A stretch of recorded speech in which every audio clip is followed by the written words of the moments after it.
to give your very best home party invite. If you're in network marketing, there's basically 4 different ways that we share.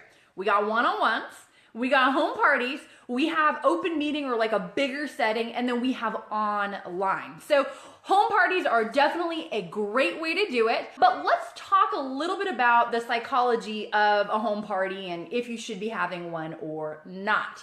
Now, I want to say first and foremost, when I first got started, I was so bad at inviting. I mean, I probably messed it up more ways than you would even think to mess up an invite. But you know what? Hey, we came on through. And so what I'm sharing with you is things that I have learned from my own personal mistakes, and also the things that I know now that work. So if you're out there and you're pushing and you're hustling and you're trying to get things moving and grooving in your business, I've totally been there, and I know what we're going to go over tonight will help you build your business. It'll also help some people on your team. So the first thing is the psychology of a home party. That may sound kind of strange. Who should be having a home party? I believe a home party is not for everyone. Now you might say, well, Summer, we are in a party business. Everyone's supposed to party. Yes and no. Of the 4 different ways that we share, one-on-ones are my own personal favorite. Why? Because when I first got started, I couldn't get a couple of people to my house. So one-on-ones was the way to go for me. And it's probably also the way to go for a lot of different people that you know. There are some people that when you meet with them and you sit down and they build their list and their mind is going a million miles an hour and they're like, I'm going to invite this person and I'm going to invite this person and this friend's going to come and the neighbor from across the street, and like they are so excited and they are confident and they know they're going to pack their house out. Those are the type of people you want to have a home party for. What we don't want to do is you as the leader, or if you're just getting started, we don't want to force anybody to do anything they don't want to do. That's what's nice about being an entrepreneur is we have freedom to choose what it is that we want to do with our time and how we build our business. So if you have somebody, or maybe you feel this way yourself and you're like, I don't know, party, I don't know how many people will come, and they're just not real confident and on board with the idea, then odds are it's not going to be a great home party. And I have seen more times than not, people that are in network marketing, whether it's the owner of a company or whether it's top leaders that are like, hey, party, party, party. And they just say, what's the answer to every question? Have another party. Well, that's only true if you have butts in the seats. If you have another party and we have nobody show up, it is a fantastic way to deflate that new person. So I don't believe in doing that at all. I believe that, hey, we got 4 different ways we can share. So find a way that works best for you, and that's how we share it. Also, when I personally bring somebody into business, that's what I do with them. After we make their list and we talk about who their top people are, I don't automatically push them into a party. If they say they want a party, then I'm like, hey, party on, let's go. But if they're like, I really think I want to meet with some of these people individually, that's the way that we go ahead and go.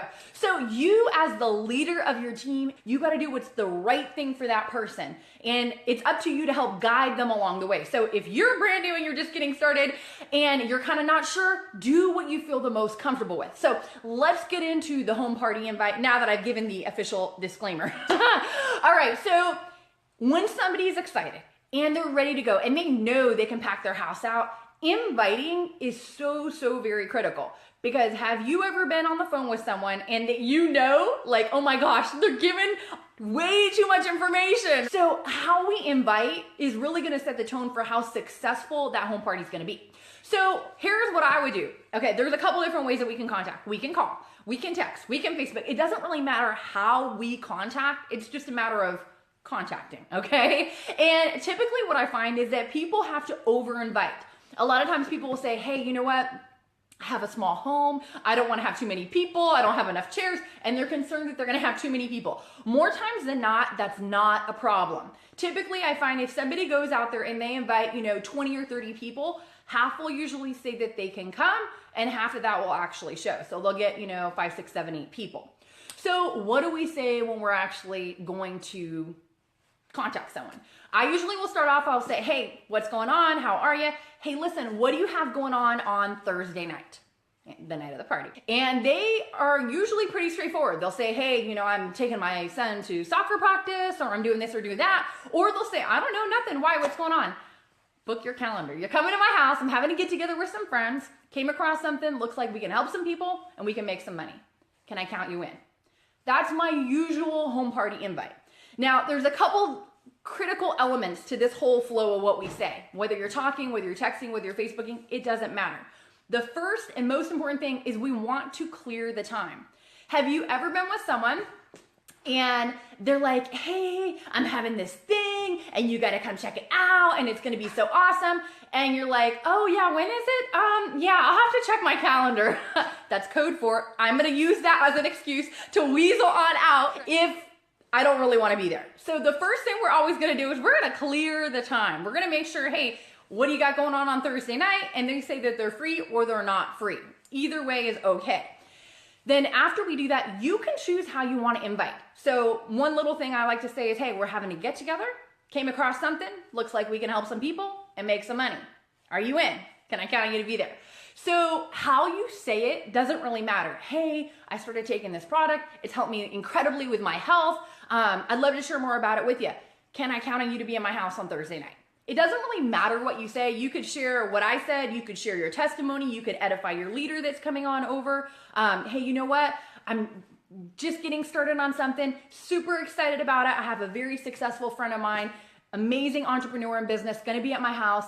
And I promised I would have a couple friends there. We're launching something. It's brand new to the area. Can I count on you to be there? So it doesn't really matter what you say in the middle. To thy own self be true. Do what you feel comfortable with. If you're trying to say something and it's like, that's not me, don't say it. You got to be yourself. That's very important. So a couple of things that are important to go over when we're talking to people. Number one, we want to start off and clear the time. So we're going to ask them, if they're free at that day and time. Then you're going to invite them, however you want to lead into it. And then basically you want to go ahead and get off the phone quickly. You're not going to stay there and linger along because that's going to give them an opportunity to start firing questions at you. And you don't want that. They are going to get all their questions answered when they come to the party. So you want to basically be getting off the phone. And then the last thing I always like to do is I like to lock and load, so to speak. I like to get a confirmation from that person that they're going to be there. So, hey, can I count you in? Or, hey, I'm looking forward to seeing you. If we don't get a yes, they're probably not coming. If they're like, yeah, I'll let you know, or yeah, we'll see, or I'll have to check my calendar. If they give you any of that, the odds of them coming are not that great. So we want to kind of get a confirmation from them. However you do that, you can always play the friend card too. Hey, listen, you know what? I have somebody coming over. I promised them I'd have 10 people at my house. Can you be one of the 10? I mean, it doesn't really matter what you say, but you want to kind of deliver your message, ask them if they're down for it, and then you want to go ahead and get off the phone or, kind of end your text message or your Facebook conversation. So those are my tips for how to give your very best home party invite. I certainly hope you take them, you use them, you apply them in your business, because I will tell you that when I first got started, I messed it up all different kind of ways. So take these, use it, and get some results in your business and in your team. Definitely, you can feel free to share this replay. One other thing is we talked about how to invite. I'm actually going to be sending out something very special for my core group that I communicate with on a regular basis, and that is my 7 tips for a rockin' home party. So if you would like to get that, send me a private message and shoot me your email, and I'll go ahead and make sure that you get included in that special training that's going to be going out. It's going to be going out tomorrow. That way you can get it. Also, one of the things that is so very important in this day and age is learning how to expand our skills and learning how to use, not only our prospecting skills, not only our contacting skills, not only, how to invite, but how to use this whole social media beast in a way that can actually help you and support you in building your business. This is something where there's a lot of people that jump on and they spend a lot of time and they waste a lot of time, or there's people that get on and they build their business and they use it as a way to help grow, the thing that's most important to them and take their family's future and advance it. So if you'd like to learn how to use the power of social media to expand your influence, to actually have prospects reaching out to you, inboxing you, messaging you, then I have a special gift for you. It's a bonus training. It's actually an MP3 download. If you click on the link that's listed in the description, you go ahead and enter your email. It'll be sent right to you. And I know it will be something that will help you to expand your skills and help you to build your business. So I hope this was helpful. Take it, apply it, use it. Feel free to share. And that's it. That is all for tonight. So I hope you guys got some great value out of this, and I will see you all next time. Take care and be blessed. For more great training and to receive your free MP3 download, on how to attract prospects using social media. The 4 essential elements to attracting prospects. Visit summerjeronimo.com